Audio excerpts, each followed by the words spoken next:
Cometh the hour, and cometh the man, and it's not Nadim Zahawi who has called for corporate manslaughter charges to be brought against the post office. It's not Kevin Hollingrake who witters and does almost nothing. People in the post office, possibly further afield, should go to jail, he says, belatedly.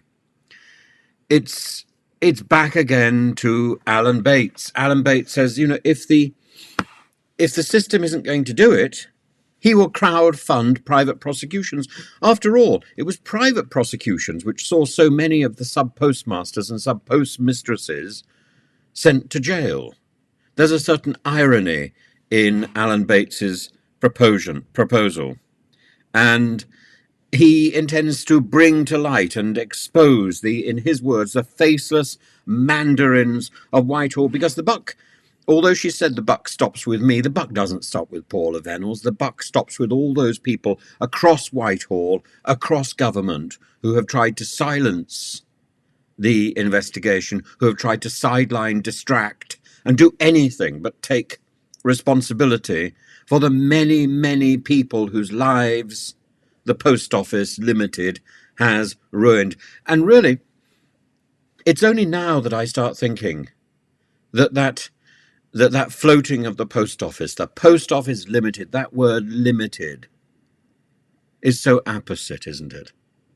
Limited. It is an organization that has become limited, that has failed to realize the full scope of its operation, the full scope of its responsibility, and the full scope of its destiny. It is limited, and it needs to be destroyed and restored. An entirely new post office which is committed to the public, to service, and to delivering, not only delivering letters, but delivering a service that we can be proud of. Other countries have it. What we've got is some sort of reluctant disdain for the job that it is set up to do. You go into the post office today to try and I tried to do it the other day.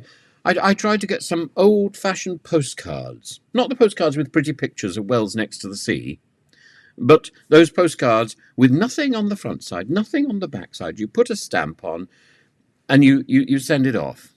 Or indeed, what I've found very useful is they're so much better than stick-it notes. Stick-it notes are all a little bit sort of limp, like unwanted yellow loo paper. But postcards have a stiffness and a decision and a certainty about them, and you can go through them and you can make little notes. I like postcards, and I find increasingly I can't buy them. And I went into my local post office, the only one really that's left in Rugby, all the others have closed down. And I said, I'm trying to find a postcard, and nobody knew what I was talking about. And when I did explain it, they were rather sneering. And I asked, given the tone, if I could speak to the sub-postmaster or sub-postmistress. And they said they weren't in and are rarely in. Who takes responsibility for this? Who is delivering the service? Instead, there's a sweet counter. It's madness. You don't go into a post office to buy Kit Kat. You go into a post office to get a stamp, to post your letter, to get the various knickknacks that are necessary for dispatching a letter. Envelopes, boxes, and so on. But it's a misery. It's a misery, and we are told, oh, the post office, you can do your banking in the post office. You can barely do anything in the post office. The post office is a misery, is an embarrassment. The post office does not work. And part of that is the demonstration by Post Office Limited of what it thinks of the people who are supposed to be doing the job. If I were a post office, a sub-postmaster, would I do the job? No, I would be away from the building as well. I wouldn't set my feet anywhere near it for fear that I'd been plonked in prison. It's a poisoned chalice.